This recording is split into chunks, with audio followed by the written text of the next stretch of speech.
Сен тұрғанда мен неге оның жанында болуым керек? Мен әлемдегі ең бақытты көлікпін. Себебі біраз уақыт сенің анаң болдым.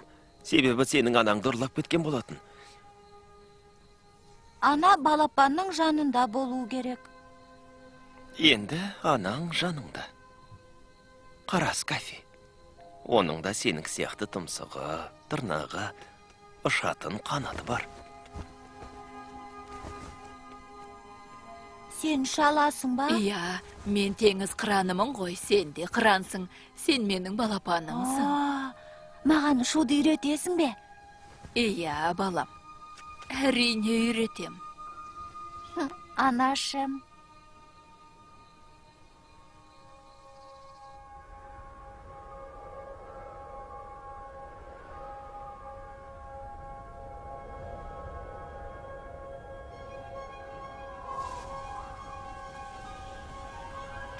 Дайынсың ба?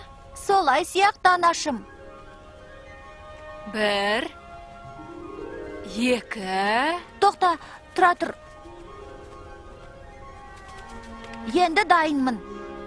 3...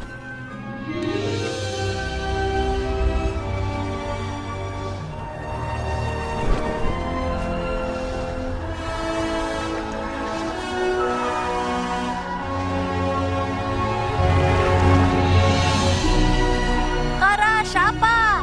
Мен ұшып барам! Мен ұшалам!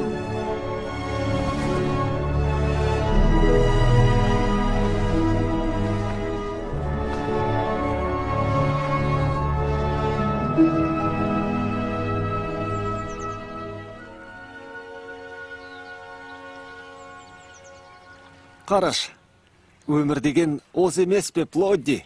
Иә, ұрылардан құтылдық. Бастық та ұрыспайды. Ұрыс керісте жоқ. Сенің сүйгенің бар ма? Оны қайтесің. Сәлем!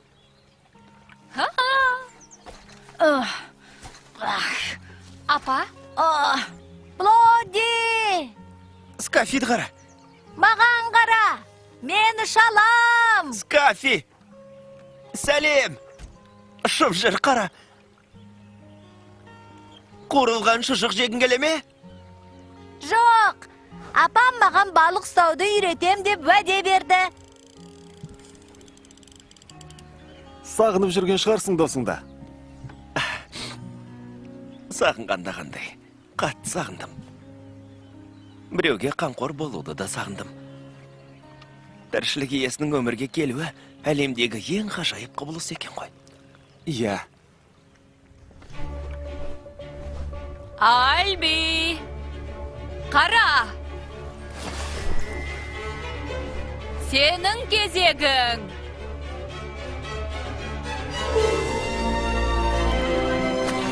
Апа, көмектесші, ауыр екен.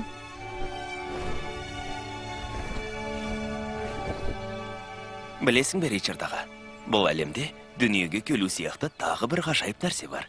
Оған теңгелер бірдеңе бар ма сонда? Иә, өзің сүйген жандардың жанында болу. Плодди, екеуміз мәңгі бірге болайықшы. Сен екеуміз.